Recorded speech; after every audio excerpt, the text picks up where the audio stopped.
I'm only taking one step at a time towards healing myself. I had to get out, I found a way out. No more living in pain or misery. It's all about protecting my energy. Keep the negative away from me, because I am just keeping my peace. Cut off everything that no longer was serving me, and I chose to start loving myself. I walk in my purpose, no looking back, I'm only going with it. B.O. standing there, a better version of me. I must say that I'm proud of me. It's not about how you feel, I'm living proof that God is real. So let me show you how to heal. Damn it, I'm wearing it well, cause I came a long way. My journey isn't yet complete, that's what it look like to heal. Damn it, I'm wearing it well, I'm proud of myself. It's nothing to it, you can do it, all you gotta do is just fight through it. Creative soul, creative soul, creative soul. Just fight through it. Creative soul, creative soul, creative soul, creative soul, yeah, yeah.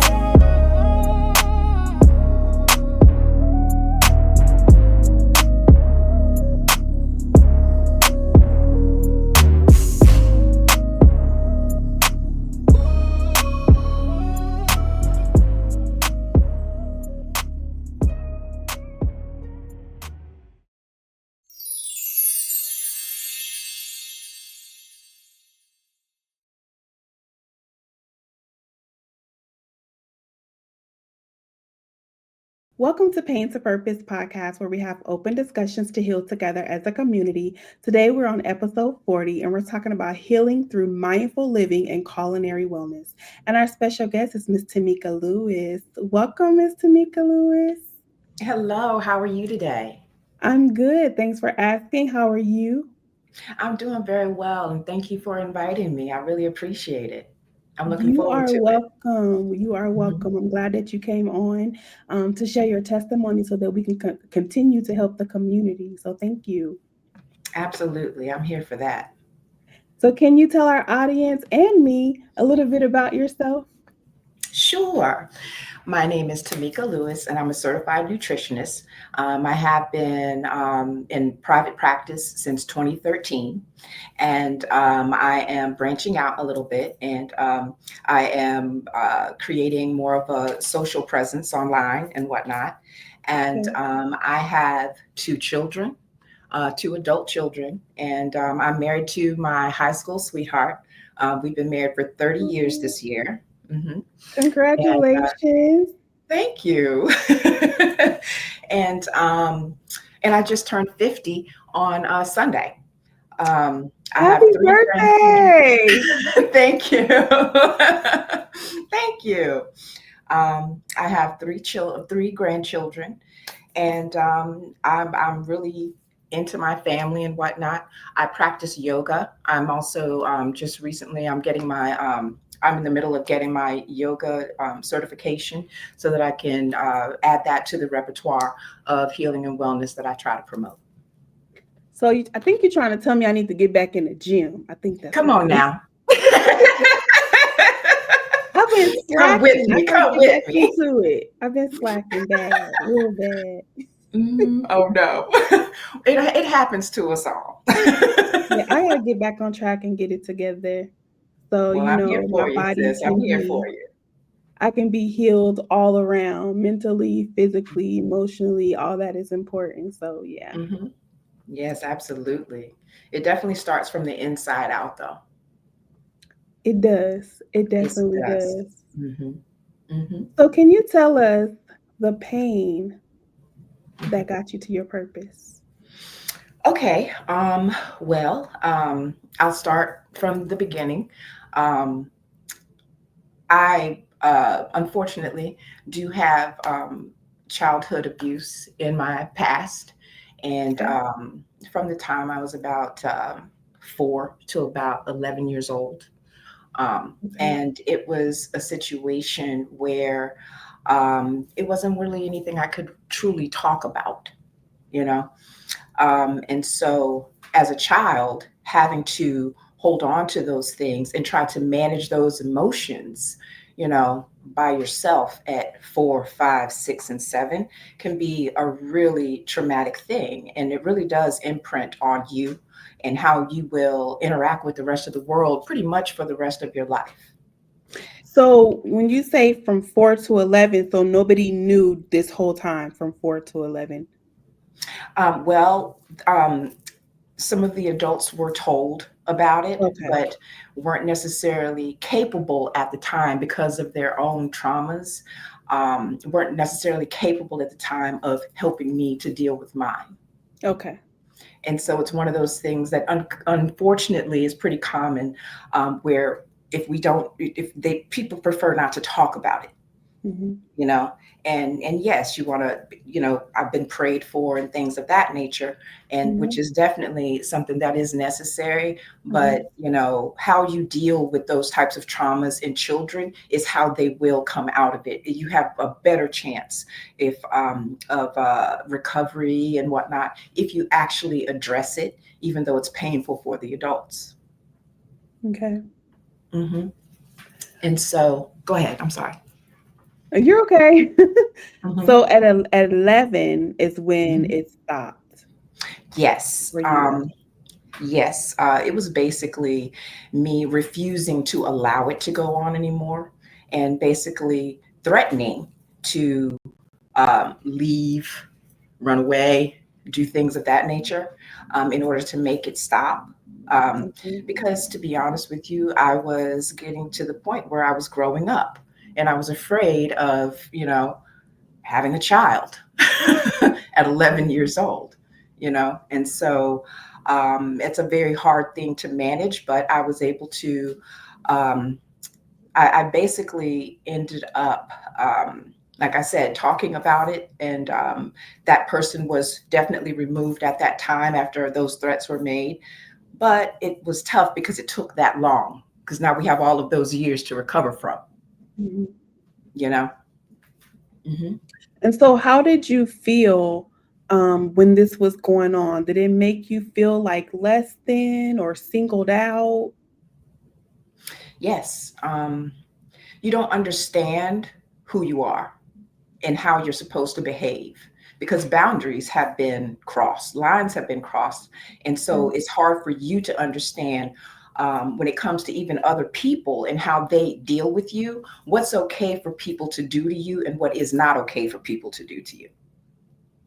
And so it creates just this, you know, an overarching, you know, just low, everything falls under low self-esteem at that point because you just have no sense of self. Your self has been Mhm. taken by someone. And so, and having to manage all the adults' feelings by not talking about it, right, Mhm. makes it so that it makes you a bit more of a recluse. And that's what happened to me. I became very introverted and very, very shy, didn't want to talk in school, nothing at Mhm. all, nothing like that. And I had very few friends because it was hard for me to trust anyone. Mhm. Hmm. And they say that, like, in a lot of homes, families, it was like, what goes on in this house stays in this house. Or if Hmm. they didn't use those words, things were just And quiet. quiet. Like you pretty much just went on with your day as if nothing happened. The next day, you Hmm. just keep doing it like nothing happened. And that's how Yep, a lot of people live their lives. But what I've exactly. also learned is that a lot of people that have not dealt with their own trauma Hmm. because they're in denial about their trauma or whatever Hmm. happened to them, they bleed on other people. And Absolutely. so it becomes a domino effect until somebody breaks that generational curse. You are so right about that. And I can definitely speak on that and how it actually bled into my own family. Not necessarily in the exact same way, but because I was abused, I wasn't necessarily and not dealt with at that time. I Mhm. wasn't necessarily as healthy spiritually, emotionally, in any physically even in any Mhm. way to be able to manage life on my own. Um, so, as young girls who have been molested, what ends up happening a lot of the time is you do end up with being a teenage mom. And that's what ended up happening with me. Um, I was in the eighth grade. This was about 2 years or so after the abuse ceased. Okay. And I was in about the eighth grade. And, I ended up dealing with a high school guy. Now, I was with him for 4 years. He was 16 years old. And I was with him for a good 4 years, so it wasn't a lot of promiscuity or anything, but just becoming very sexually active way too young because that line Mhm. was crossed forever ago, so what does it really mean, Right. you know? Unfortunately, because of my own self esteem issues, I did not understand. And being so young, I'm 13, I'm not Mhm. understanding that this gentleman, that this guy is very controlling. Mhm. He was very controlling. I wasn't really allowed to do a whole lot of anything without him, not Mhm. even be with my friends. The few friends that I had, he would actually follow us around. And so he ended up stalking me a lot. There was physical abuse as well, which I didn't really understand because I was fighting back. And so I didn't really take it to defend myself. So I didn't really take it as abuse and didn't understand it until I was older and a full grown adult that was physical abuse. He was raping me constantly. I'm telling him not to, that I don't want to do this, that, and the other. And unfortunately, one of those times, um, you know, um, I had a little bit of a scare, you know, um, when it comes to pregnancy and things like that. But we were okay until later on when I was literally trying to break up with him. And he asked me, and there was no problem between us, but he asked me to be with him one last time. And then that was a time that he chose to not wear protection, and I wasn't paying attention, and because we'd always used it. And I ended up pregnant at 16. Mhm. So do you think he was trying to trap you? Like Yes. he'd always have some type of connection with you because you guys would have a child together. And when I found out that I was pregnant at 6 weeks, right, my mom took me to our pediatrician. And that's where I found out that I was 6 weeks pregnant. And when I called him to tell him what was going on, that's when he proceeded to tell me that he did it on purpose so that I would always be with him and that nobody else, so that no one else would want me or care to deal with me. Hmm. Do you know if he had some things going on in his family, like generational curses or anything? I do. I know that his mother suffered from mental illness, um, and she was actually committed to a mental hospital for a time. And I believe his father did as well, but I wasn't as familiar with his father by the time I met his father. His father was a lot older. He was in his 70s. And so he was already going through dementia. And so we never really spoke a whole lot about him, but he was actually not living with his parents, but he had been adopted by an uncle and an aunt. And so he was being raised by them, and they were my neighbors. Hmm. Okay. Right. And so he did have some things going on. Yes. Okay. Hmm. And so when Hmm. you found out you were pregnant and after you told him, how did you feel? Betrayed. Um, because I never thought that he would do anything like that to me. Like I said, I got with him very young. And so, and with the abuse, I had a misconstrued point of view on what love actually looked like, you know? And of course, being so young, a lot of the time you think that that control is, oh, he just loves me. That's all. He just, Mhm. that's just what it is. And that's not true. Well, you know? because you went through the childhood abuse, Mhm. and I hear a lot of people say this, they don't know what love looks like, so then they get into relationships that are not so great. And even if they wasn't the one that was being abused, but they watched Mhm. somebody else be abused in the house, that's Mhm. kind of that's what you learn. That's what you're taught. Right. And so Exactly. sometimes it happens where you end up in relationships Hmm. that Okay. you should not be in. So Yeah. um, Exactly. it happens a lot. It really, really does. It does. Um, so I was once my daughter was actually born, and she's the most beautiful thing ever. She is such a blessing to me. I mean, my Lord, I couldn't have asked for anything better, you know. And she was a beautiful baby, and it kind of helped the relationship a little bit because you know my mother was not very happy about any of this. But once my daughter came, it kind of melted her heart a little bit. And she had a baby having a Yeah, baby. yes.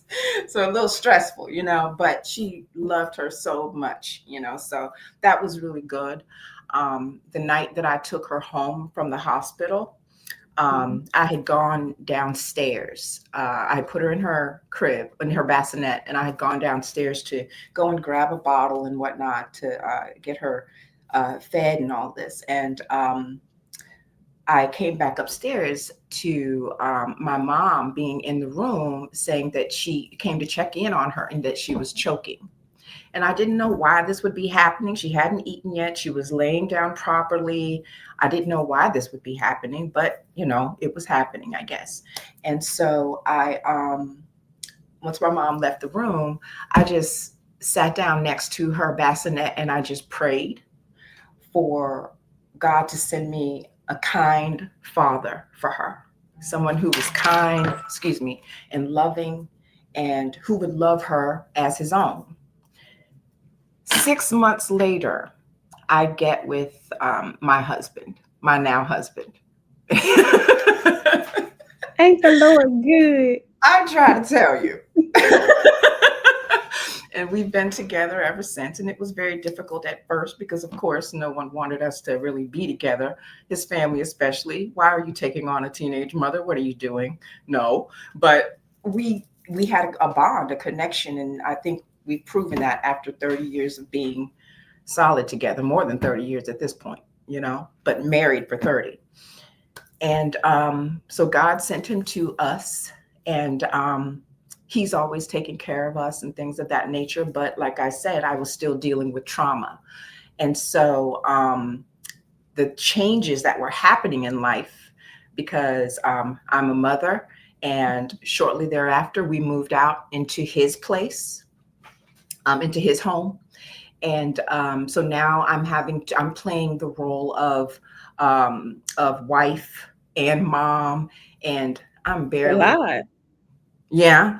And I'm not really, I'm not, yeah, because I was still a senior in high school when we moved out. And I've never moved back home. This has always been home for us, you know. And Wow. so, mhm. And so, but you know, we also ended up having my son about 3 years later. And so the traumas that were I was dealing with from my childhood, now that I am at home with my own children, um, began to kind of really sneak in. And now it's harder for me to sleep because I have all of these protective feelings over these little cubs that I have, these little babies. And so it's harder for me to sleep. I'm starting to dream a lot more about my abuser, and I'm smelling him everywhere. And it's hard everything just started to pile on, you know? And unfortunately, I did become a very severe alcoholic. Yeah. This is what happens a lot of the time with people who've experienced these types of traumas, is that there's some sort of self-abuse that happens. You will pick it up and start doing it yourself to yourself, especially when these things have happened during such an important time in your life, when you are 4, 5, 6, 7 years old, because that's when your core beliefs are developed. Your core beliefs are the beliefs that tell you who you are and what you are. Right. And how you behave and things of that nature. And so it makes it very difficult to actually, it made it very difficult for me to cope. And so I just picked up where the abuse left off and I just started drinking. And I started to drink so that I could sleep at night. Yeah, and it just became There's a a serious song habit. that just came to me, Mhm. and it's by I think Leandria sings it. Um, Okay. Deliver me, and it Okay. she's asking the Mhm. Lord to deliver her, and Mhm. then the words is saying something to the effect of, all I continue to do is hurt me. Yep. Sometimes we're hurting ourselves when we don't even realize it. You don't know anything else. All you know is pain, and then be quiet about it. Mm. Feel your pain. Nobody cares. Now just go be with that. You know, it's a tough thing to have to manage.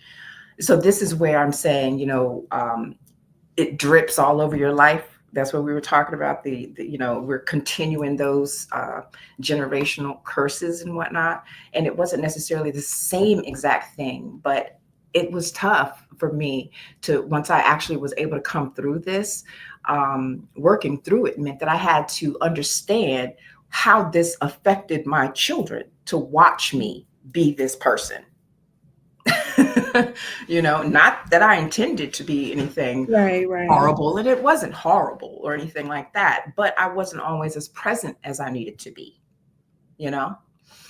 I think it's Um, hard for people to understand, or I don't know if it's hard or mhm. if people just don't realize it, like it really how much trauma affects your children when you're in a domestic violence situation or any type of Mhm. abuse. Like it really takes a toll on the children.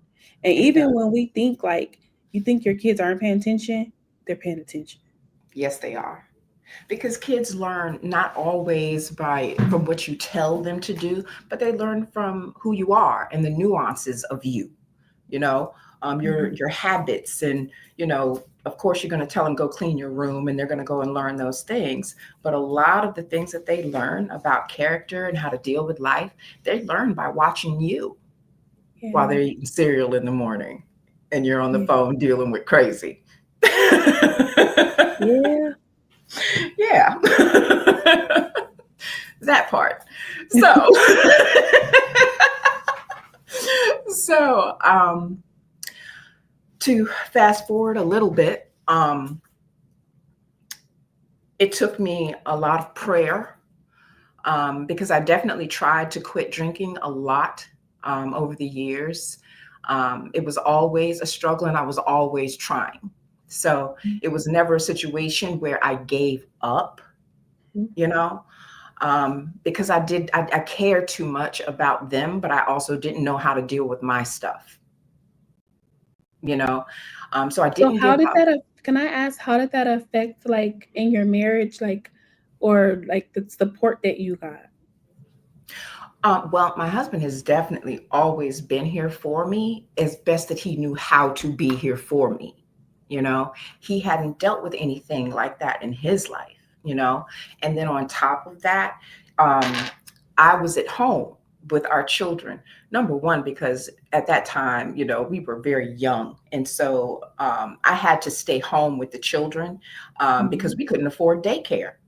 Now you wait a know, minute. You was at home, but that was a job.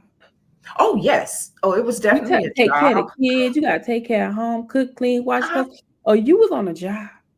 oh, you are absolutely right. And I do agree. And yes, and more women do need to understand that. Don't sell yourself short on that. But at the same time, that meant that I had to help him in his career to move forward so that we could provide a future for the children, because now we had to Mhm. do it on one income. Right. And so he ended up becoming, an executive, for a IT company. And so, he's done very well for himself and things of that nature. But that meant, because he was growing a career, that I was alone a lot. Right. And he had to travel a lot and things like that, going to Singapore, going to Germany, in California every few weeks and things of that nature. And so I was alone a lot. And a lot of my fears, especially once he first started going away, um, I was very fearful all the time. And I became scared that I wasn't going to be able to protect my children. And so the drinking got worse. It just continued to get worse. So that's how it really affected my marriage. He's always been here, but it has been a bit of a strain at that time. It was a bit of a strain, as it would be, you know. He didn't know what to do. It was frustrating for him as well, you know, but he's always still stuck by me, you know. Well, But no, it's it a wasn't blessing perfect. that it's definitely a blessing that you had your husband all Yeah. this time, and that Hmm. he supported you even when things got hard, because everybody can't say that. That's true. I know. Oh, I know I'm a very blessed individual. I've been able to pull a lot of things together simply because of his support. So, you know, I appreciate it and I thank God for him because I asked God for him. And so, yeah. Won't he But do it? yes, he will. And so let's fast forward a little bit and what made me start to try to come out of it. One day, my son came to me and he saw me getting ready to go to the store and he didn't want me to go. And so he asked me to stop because he knew what I was going to go and buy. And it had become so habitual for me that I wasn't even thinking about what I was doing anymore. It was just like brushing your teeth. You just get up and do it. You know what I mean? And he just said to me, he said, Mom, and he was in college at the time. He was home from school. And he said, Mom, is this all you ever want me to know about you? Is this all you want me to experience of you? And it was Oh, in that moment that I really, really realized, because I knew I mattered, but I did not realize that I actually mattered to someone. And it was that moment that I stopped. I went into my room and I stayed there for about 3 days. And I just didn't move out of the room, no alcohol, no nothing, kind of like a mini detox without me actually thinking that that's what I was doing. I just needed to go in there and just be with myself and pray and meditate and just figure out what I'm doing. After that, after those 3 days, I grabbed my dog. That was Miss Sasha. Unfortunately, she passed away in I'm sorry. 2021 at 11 years old. I had her since she was 7 weeks. She was a German Shepherd Husky mix, beautiful dog. And so I grabbed Miss Sasha and we would go out and we would walk. Mind you, I had because of the drinking, I had I'm 5'7", 5'6.5", and I had gotten up to 225 pounds because of the drinking, because of binge eating. I dealt with bulimia. I dealt with anorexia and obesity all at the same time, Oh, okay. and alcoholism, all of it going on at the same time. So your weight was going up and down, up and down. No, my weight was staying up, but people have a misconception that if you're anorexic, you're automatically going to be thin. No, Okay. what's happening is you're going to binge. For sometimes you're just going to binge and you're just going to keep it in. Other times you're going to binge and you're going to release it. Okay. Right, and that's what I was doing. So there would be periods where I would kind of go back and forth Okay. for a little extended periods of time. I just went back and forth. But my weight just kept ballooning because my drink of choice was wine, which is full of sugar. And so I'm supposed to be at about 135, 140, between 135 and 145. And I got up to 225 pounds, you know?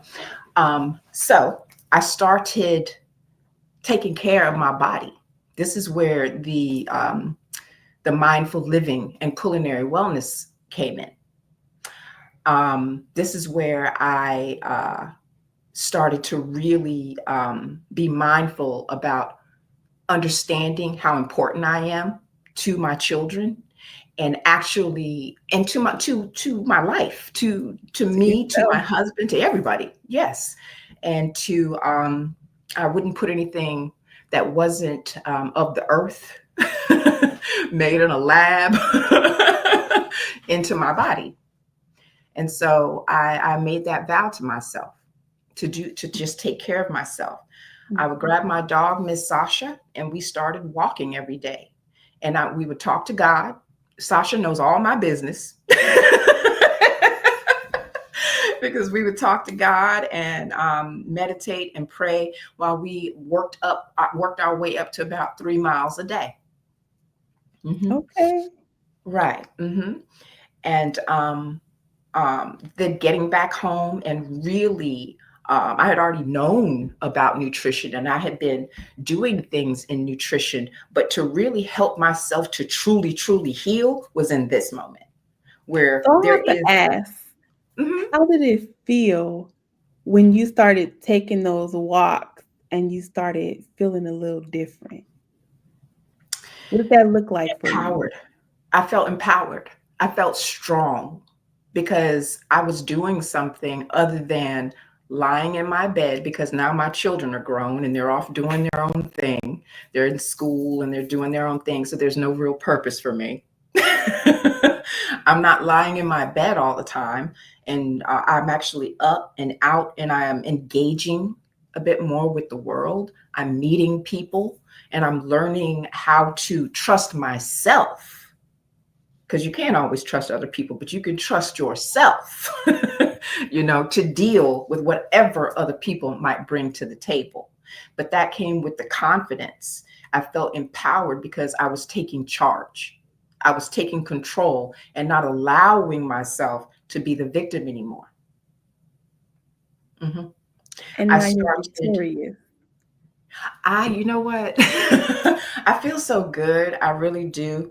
Um, when I first started walking with Miss Sasha, it was about 3 months into it, and I had lost 30 pounds. Wow. Mhm. And I had not even gotten on a scale or anything like that. I wasn't doing it for that reason. And, Let me we've tell all you, been the on scale those is the diets. devil. The scale is the devil. Yes, I do know this. Oh, good. It's a necessary evil, let's say. But I had lost 30 pounds without actually trying, because that wasn't the goal. The goal was to heal. And so I Mm. stopped trying to lose weight and I just focused on taking care of myself. And I did that. And that's what one step at a time means. Stop trying to eat the elephant. You know what I mean? And how do you eat the elephant? One bite at a time. You got to take a moment and right, little baby steps. And so I wanted to heal, and that was the most important thing to me. And the weight loss was just a byproduct of that. So once I had a taste of really feeling good and my knees don't hurt, and my clothes do feel a little bit better, and I can breathe a bit better, and I can think, because I'm not completely foggy and all of that. Mhm. I just felt empowered and strong. Hmm. That's amazing. Hmm. You have Hmm. such a powerful testimony. I know that it's going to help a lot of people. Because a lot of people, even myself, have been through that where you think that you're okay, but you're really not okay, or you pretend to be okay. Hmm. Um, and we get judged too for sharing our stories and for Yes. what we've been through, but Hmm. nobody could tell your story the way you can tell your story. Hmm. And a lot of people judge you, but I guarantee you, if they tried to walk in your shoes or had to walk in your shoes, Hmm. Right. You're absolutely right. Hmm. and so I know I that. commend you for being brave to even come on Thank a, you. a platform and share your story because you want to see somebody win just like you. I do. That's the purpose of my company, Appetite for Change. It's a holistic nutrition consulting company. And that's the whole purpose of it. It's to help people understand that change is possible. And let me show you how. It is really just the basics. Stop feeding yourself junk, because junk in, junk out. It affects everything. You're not going to be able to think. You're not going to be able to digest your food properly. Your immune system is compromised because you're eating things like Doritos. You're eating things that are processed and whatnot because you're still trying to fill a hole. Now, Right. Miss Tamekia, I wanted a bag of chips before I go to bed tonight. You know you ain't right. And I had a vegan cupcake I left got a over. remedy for that. I have a remedy for that. No, ma'am, we have to fix that. Okay. Oh, wow. Mhm. But yeah, I think that we forget, we've disconnected from the fact that nutrition it is an integral part. It is our medicine. Food is our medicine. And so anytime you put anything in your mouth, understand it's going to do something. It's either going to help or it's going to harm. Yeah. Right. It's one or the other. And when you're eating foods that your body doesn't recognize, when you're partaking in alcohol or illicit drugs and things of that nature that your body does not recognize, that it creates toxins in your body. And those toxins hang out and it causes inflammation because your body doesn't know what to use it for. It doesn't know, does it need to go and feed your liver? Does it need to feed your heart? Is it vitamin D? Is it something for your skin? Is it for your hair? What is this food for? If I don't understand it, then I'm going to put it in a junk drawer. And that's why we end up with little cellulite on our hips and we end up with a gut. Okay. Right. Because it's toxins being stored. Right. And so if you're eating foods that come from the earth, because you do too, right, your body is made of the same things. It's going to recognize plants. It's going to recognize healthy meats. Healthy meats meaning grass-fed meats, pasture-raised. Yes, those things are a little bit more expensive, but if you're going to the farmer's market and things of that nature, and you do develop a relationship with those people, that you can understand where your food is coming from, and that if you're eating healthy animals and clean vegetables, that's the battle right there. Okay. Yeah. And that way it helps with your emotional stability as well, because now you can kind of think. You don't feel as anxious. Those foods that are high in toxins, or what I would call hyperpalatable foods, right? The chips where they say you can't eat just one, that's on purpose. They are literally in a lab It's a creating setup. this food in order for you to want some more. So no chips tonight. All right. What about my vegan cupcake? Well, it depends on what else is in it. Yeah, we know it doesn't have dairy or eggs, but what does it have in it? That's the thing. A lot of the time, those terms are marketing. Yeah, those are for marketing purposes a lot of the time. All right, I'm gonna have to keep that in mind. Mm-hmm. You have to eat foods that you recognize. And yes, sometimes cupcakes are just fine, but you got to make them yourself so you understand what's in them. Yeah. Mm-hmm. Mm-hmm. I have been able to also take this culinary wellness thing that I do and help my husband. In 2020, he had 4 strokes. Mm-hmm. Oh, wow. 2 were ischemic strokes and 2 were hemorrhagic strokes. And they were small strokes, but they were about the size of the tip of a ballpoint pen. But it has affected his cognitive function a bit, and it has his memory has been affected. His short-term memory has been affected. If you know who he is, then you can see that the left side of his body is a little bit, compromised. But for the most part, he does very, very well. And this happened because of undiagnosed high blood pressure. We didn't realize he had high blood pressure because, unfortunately, like a lot of our men, he did not like going to the doctor. Mm-hmm. And he was eating actually pretty well at this point because of the fact that, I'm a nutritionist at this time. And so he's eating pretty well. And we're also taking our dog out together now, and we're walking her literally 10 miles a day. It was 10 miles? Mhm. Wow. Mhm. The dog park was about 5 miles from our house. And so we'd walk her to the dog park and let her run around, and then we'd walk home. Mhm. Okay. And she was a husky. And so those big dogs need a lot of work or they tear your house up. So, yes, 10 miles a day. Don't get a Okay. husky unless you can do it. but, so he was living a very healthy lifestyle. He was a cyclist. It was nothing for him to jump on his bike and Mhm. ride 100 miles.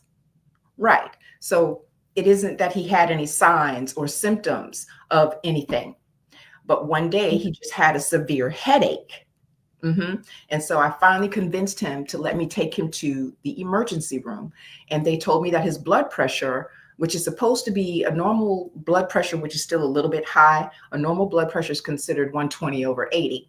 His was 236 over 138. Wow. Right.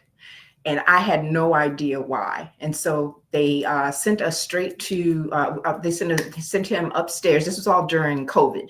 This is at the height of COVID. And we were in a COVID hospital at the time. And so they wouldn't allow him to be taken out of this hospital because of the fact that they didn't think he would live to be transported to another one. Right. He's 48 years old at the time. No, he's not 48. I'm sorry, 46 at the time. Mm-hmm. And so he stayed there for about a week, and we left the hospital with about 8 prescriptions, hmm and he could barely walk. hmm Mm. They sent him home with a walker because he refused the wheelchair. And so anyway, we were able to, with me building out a wonderful wellness protocol for him, we Mhm. were able to help him to gain his strength. And we just took it, like I said, one day at a time, and feeding him very energetic and healthy foods according to what his doctors had diagnosed him with. I Mhm. fed him for those things. He was able to start walking. We started walking to the porch, then we started walking to the sidewalk, then we'd walk to the end of the sidewalk until we could get back to doing, now he can do comfortably about 3 miles a day. That's good. Yeah. And so I'm very proud of him. He's very dedicated, but this is where culinary wellness comes in, being able to take care of your body, being able to, me being able to really pull things together for myself has been such a blessing. And I've been able to help many, many people to come through these traumas that they're having to deal with. Because of my own thing, people do talk to me quite a bit. And so I understand that this is the pain to purpose. I am supposed to be here helping Mhm. other people with this story. It is not in vain. Okay. And God saw fit to put this as a part in my book, because I can handle it. You got this. That's what I always tell myself. That's the saying that I always say, you got this. You can do this. Just It's crazy that you said that, because my godmother used to tell me that all the time. see. Like, She's well, I don't wanna say used to because she'll still say it to me, like, if I feel like I'm overwhelmed because I'm doing so many right. different things, Yes. but when I was, like, really, really, really going through it, like, she'd be like, hmm "You got this, like, you're gonna get through this," like, so it Yeah. just hmm reminded me. Yeah, absolutely. The thing that I always say to my clients is that it's their choice. You can choose happy. You're allowed to choose happy. I'm just here to help you figure out what steps to take in order to achieve that. What does happy look like for you? And now I'm going to help you put a protocol in place to help you achieve that. You understand? Yes. Yeah. And so that's what I'm very excited about. hmm That is amazing. So, is there anything else you would like to share with our audience before we close out, or any gems you want to drop on them, or special Um, quotes? Oh, absolutely. I always ask my clients, I always say to them when they're having a tough time that it is your choice. So, who do you want to be today? Who do you want to be today? Who do you want to be today? Not fake for everybody else. What do you want for you? And now let's walk in that. That's what we do. Yes. Mhm. And I would say start feeding yourselves, please, as healthy as humanly possible. Healthy as your wallet can handle. Let's say that. Yes. Yes. Thank you so much. Thank you for coming on again. I really Of appreciate it. Like I course. said, I know that your story is going to help a lot of people. And I pray that you continue to tell your story to help our community. Thank you. I appreciate you having me on, and I absolutely will. You are a beautiful soul, and I just really Oh, thank appreciate you. you. Thank you so much for You're allowing me to come on welcome. and share. You're welcome. To our audience, don't forget we still have our Pain to Purpose podcast shirts. We also have our tumblers available. All you have to do is email me at creativesoul.business@gmail.com. And we do have our books available still on Amazon. The first one is Tears of a Shattered Heart. The second and third one is the affirmation coloring books. It's Fearfully Made Affirmation Coloring Book, which is for the boys, and it's a wonderfully made affirmation coloring book for the girls on Amazon. Run and go get your copies. Stay tuned because we'll have more things coming out soon. And remember, it's only pain until you discover your purpose and start your healing journey. I'll see you next Monday.